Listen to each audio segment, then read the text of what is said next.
just wanna speak the name of Jesus over fear and all anxiety. Isa pong mapagpalang araw, mga mahal naming kapatid sa pananampalataya sa Diyos at sa kay Kristo Jesus. Nandito tayo ngayon sa ating serye, God's Word is Our Daily Bread. So kasama ko po ngayon ang ating kapatid sa pananampalataya, si Kuya Fred at si Ate Jenisa. Sila po ay mag-asawa at 6 years pa lang po sila na magsama. So tatanungin po natin sila, mga mahal nating kapatid sa pananampalataya, kung ano po ang pwede nilang maibigay na words of encouragement sa ating pong society sa panahon ngayon. Kasi marami na pong mga kabataan ngayon na nagdi-decide sila sa pag-aasawa na hindi pa po sila sa tamang edad. Amen. Salamat po, Pastor Kim, at sa privilege na pinagkaloob niyo po sa amin na may share ang aming saloobin o galing sa salita ng Panginoon. Amen. Kasi hindi naman po ito sa ating opinion, kundi sa nakasaad po sa Bible. sa Biblia. Amen po. Sa amin pong karanasan bilang mag-asawa, napagtanto po namin na ito po pag-aasawa ay hindi po minamadali. It requires commitment, hindi lang siya love. It requires commitment, tapos responsibilities. Yes. Lalo na pag nandito ka sa abroad, you have to think sa mga responsibilities na kailangan mong ibigay sa partner mo. But before pa talaga po kami nagkaano ng misis ko, hindi ko talaga minadali yung paghahanap kung sino na yung magiging partner ko. Amen. Yes, amen. Ang ginawa ko po is tiningnan ko po muna yung needs ng family namin, yung mga kapatid ko nag-aaral pa, and hindi ko sila basta iniwan. But before po ako pumasok ng pag-aasawa, tumulong po muna ako sa family ko kasi sa pagpapaaral po ng mga kapatid ko. And one thing po na nakita din po ng misis ko nung time na yon is naging ano rin po siya sa akin na ay ganun pala siya, yung parang nagsusupport sa family. Isang bagay din po na nakaengganyo sa kanya na yung ano po sa mga responsibilities. So bale yun ang tiningnan mo, Ate Jenisa, yung isa sa mga qualification ng gusto mong maging asawa is yung may tinatawag na family first. Kumbaga nakita mo sa isang kabiyak mo o sa isang mapapangasawa mo na ito yung gusto ko sa isang lalaki, na yung hiningi mo sa Panginoon na bigyan ka ng kabiyak na may takot sa Diyos, at yung responsibilidad sa pamilya is hindi niya ginagawang biro. Kumbaga siniseryoso niya talaga. Amen. Kasi nung nag-start po ako ng about relationship. Yun yung talaga ang hinihingi ko sa Diyos, na kung bibigyan mo ako ng partner, kailangan po na mabait. Amen. Tapos yung responsibilidad niya sa pamilya, Yes. pinapanindigan niya talaga Yes, po. amen. Simula nung kasi nung high school pa ako, nagkita na kami nito kasi Amen. batchmate na kami. Sabi ko na, kung magkaroon man ako ng asawa, katulad ng ugali niya. Wow. Hindi naman po sa namimili ako, pero yung will talaga ni Lord ang sinunod ko. Yes. Kasi meron po akong hiningi sa Kanya na binigay niya po sa akin, at lumabas po sa Kanya. So kumbaga nakita mo yung hinihiling mo sa Diyos na makita mo sa isang lalaki, yung nakita mo yung kay Yes. Kuya Fred. Wow, praise the Lord. So anong response mo doon, Kuya Fred, nung nagkita kayo ni Ate Jenisa that time? At first, hindi pa ganun na-develop yung feelings. Amen po. Tapos nung na namin, Nagsama. hindi mo na nagsasama pa yun. Yung nag-bonding lang po. Yung may bonding okay, kami, fellowshipping lang po. Kasi yung time po ba na courtship po ba yung tawag doon. Amen po. Nakita ko bigla yung beauty niya ba, Wow. na hindi ko napansin nung high school pa. Hindi ko talaga siya napapansin. Sabi ko naman, marami din kasi akong mga yung pong mga past relationship na yes, grabe yung brokenness, tapos grabe yung mga ang hiniling ko lang sa Panginoon, sana Lord, bigyan mo ako nung yung angkop sa akin, yung talagang sa puso ko ay nandun yung kaya ko siyang mahalin hanggang Yeah. sa ano. So, bali yung prayer mo, Kuya Fred, is katulad din pa sa prayer ni Ate Jenisa na yung time na nakita mo si Ate Jenisa is nagkaroon ka rin ba ng, yung prayer mo, nakita mo rin ba sa kanya yung mga katangian ng isang babae na gusto mong makasama sa buhay mo? Amen po. Yes, praise the Kasi Lord. malapit din po siya sa, ano din, Sa Panginoon. Amen po. Yes. So, bali, ang ano po ang pwede nyong maibigay sa ating mga manunood ngayon na words of encouragement doon sa mga kabataan na wala pa sa edad, nag-aasawa na sila?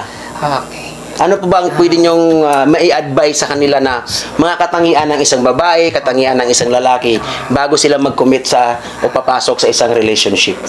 Para sa akin po, hindi po para sa akin, para po sa will ng Panginoon po, sa buhay po ng bawat isa. Huwag po Yes, nating amen. mamadaliin. Amen po. Lalo na po sa mga kabataan, mga pusok, amen. Yung mga kasama, miyembro po ng panambahang ito, huwag niyo pong madaliin yung pag-aasawa.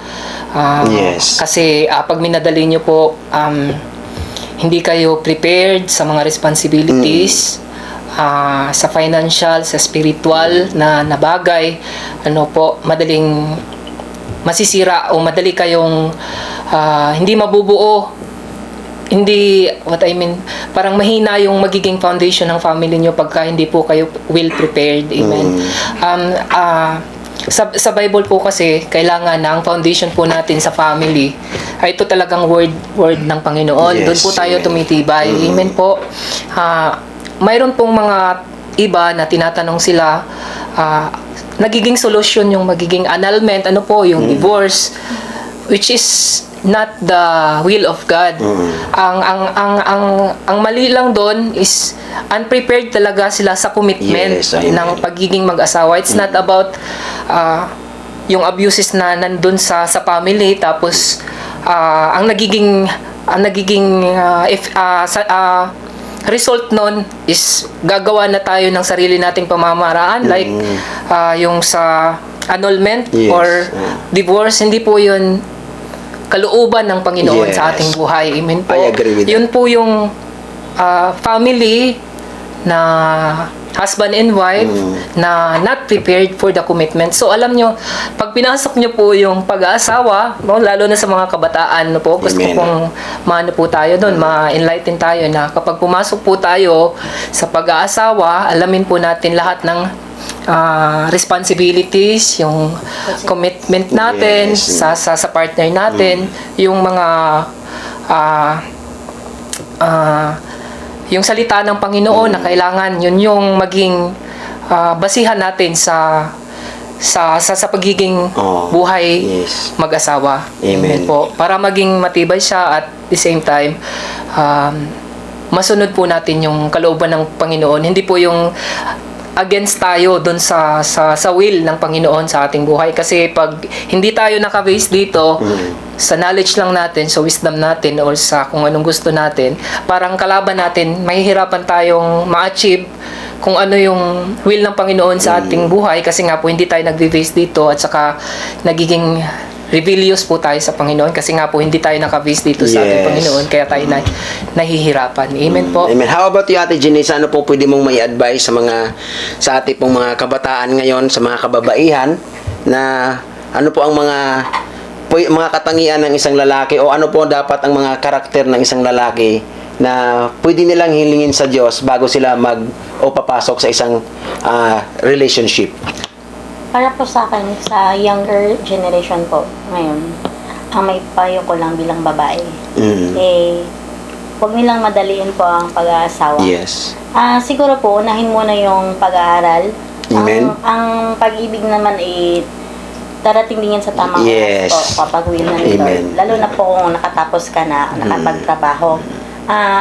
Kasi sa isang babae po, may mga karanasan po na hindi maganda kung yun po ang unahin natin. Lalo na po kung hindi po nasusunod yung kagustuhan ng magulang natin, hindi tayo nakikinig. Oo.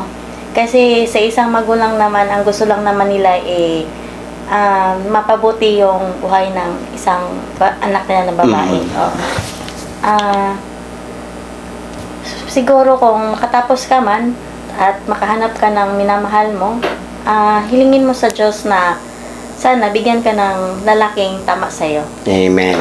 So meron na po akong last na question. Ito pong last na question ito is tanong po ito ng mga karamihan at dito po nagsisimula yung kaguluhan sa isang buhay mag-asawa. Ate Jenisa, meron po akong itong tanong na to is a very serious question. Ikaw po ba ay sakop ni Kuya Fred bilang isang asawang babae? Amen. Ikaw naman Kuya Fred, si Ate Jenisa ba is yung ina-apply mo ba yung tunay na pag-ibig na itinuturo sa atin ng Panginoong Hesus? Amen. Meron po akong babasahin sa inyo mga mahal kong kapatid na isa pong napakahalagang aral na dapat nating sundin sa buhay mag-asawa. Ito po yung matatagpuan sa Ephesians chapter 5 verse 21 hanggang sa 25. Ito po ay tagubilin sa mag-asawa. Sabi po rito, pasakop kayo sa isa't isa bilang tanda ng paggalang kay Kristo. Mga babae, pasakop kayo sa sarili ninyong asawa tulad ng pagpapasakop ninyo sa Panginoon. Sapagkat ang lalaki ang ulo ng kanyang asawa, tulad ni Kristo na siyang ulo ng iglesia sa kanyang katawan at siya ang tagapagligtas nito. Kung paanong nasasakop ni Kristo ang iglesia, gayon din naman ang mga babae ay dapat pasakop ng lubusan sa kanilang sariling asawa. Mga lalaki, mahalin ninyo ang inyong asawa na gaya ng pagmamahal ni Kristo sa iglesia. Inihandog niya ang kanyang buhay para sa iglesia. Marami pong salamat mga mahal naming kapatid sa pananampalataya sa Diyos. We are praying na ang videong ito ay makapagbigay sa atin ng aral bago tayo papasok sa isang relationship, lalong-lalo na sa ating mga kabataan. Marami pong salamat Kuya Fred, Ate Jen, sa words of encouragement na yung ibinahagi sa amin. At marami pong salamat mga mahal naming kapatid. God bless us all. Jesus from the mountains, Jesus in the streets.